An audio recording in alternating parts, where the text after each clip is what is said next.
Broccoli at sayote naman ang tatry kong ipakain kay baby ngayon. Dapat nung isang araw pa to kaso laging nakakalimutan ni mama na bumili ng broccoli. Pero yung sayote kasi lagi kaming meron since paborito nga ni baby yung sayote. In-steam ko lang to ng 45 minutes. Medyo matagal para nga sigurado ako na maluluto at malambot yung pagkain ni baby. Ito nga pala yung ginagamit ko pang mash ng pagkain ni baby. Sobrang laking tulong nito tapos 40 pesos lang siya. Kung gusto ninyo ililink ko na lang kung saan ko nabili ito para magamit din ninyo. Inuna kong dinurog yung sayote, titignan ko pa kasi later kung kaya bang durugin neto yung broccoli ni baby. Ganito din ba yung mga babies ninyo? Kahit na hawak-hawak naman sila ng tatay nila, talagang gusto nila, sayo lang at sayo talaga didikit. Tignan ninyo, napakasarap naman ng ngiti na yan. Yun yung ngiti na mapipilitan ka talagang kunin siya kahit na may ginagawa ka. Sinunod ko na nga palang durugin yung broccoli, kaso nga lang hindi kaya ng power netong pandurog ko, kaya ang ginamitan ko na siya ng blender. Inuna ko munang blender yung broccoli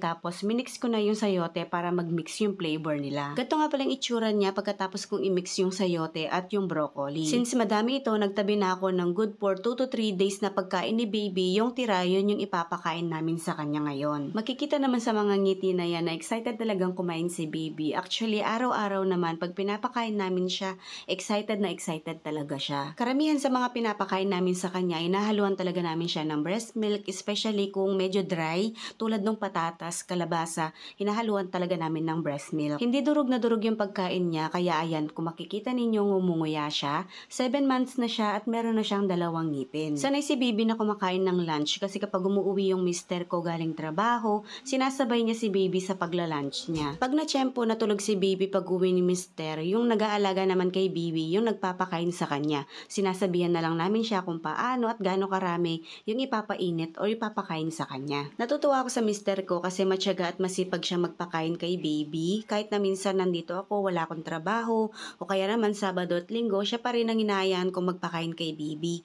Ako kasi medyo nervyosa ako, kinakabahan ako, baka sobrang busog na siya, ganyan. Pero si mister, go, go, go lang. Kaya kapag siya ang nandyan, ayan, binubusog talaga niya si baby. Mga 3 kutsara mahigit itong solid food na pinapakain namin sa kanya, pero this time hindi niya naubos kasi kakadede lang din naman niya. Yung sign naman kung bakit namin alam na ayaw na niya, tinatanggihan na niya o nilalaro na niya yung kanyang pagkain. Nung kumain ng halo-halo si mister, aba tong bata humihingi. Ang ginawa ni mister, pinakain niya yung solid food niya. Natatawa at natutuwa nga ako kay baby kasi every subo ng papa niya sa kanya, tumitingin siya sa akin para bang, hello, kumakain ako ng halo-halo. Tapos sabay tawa pa niya. Tignan nyo. O diba? Tuwang-tuwa. Proud na proud pa talaga siya. Every time talaga nasusubuan siya ng papa niya, titingin siya sa akin. Ako naman, syempre tuwang-tuwa ako kay baby. Kaya ito, kinuhanan ko na din siya ng video. Kaya ayan, napaubos din ni papa niya sa kanya yung pagkain niya. Ipapasilip ko na din sa inyo yung mga ngipin ni baby. Ayan, gagawa na lang ako ng separate video.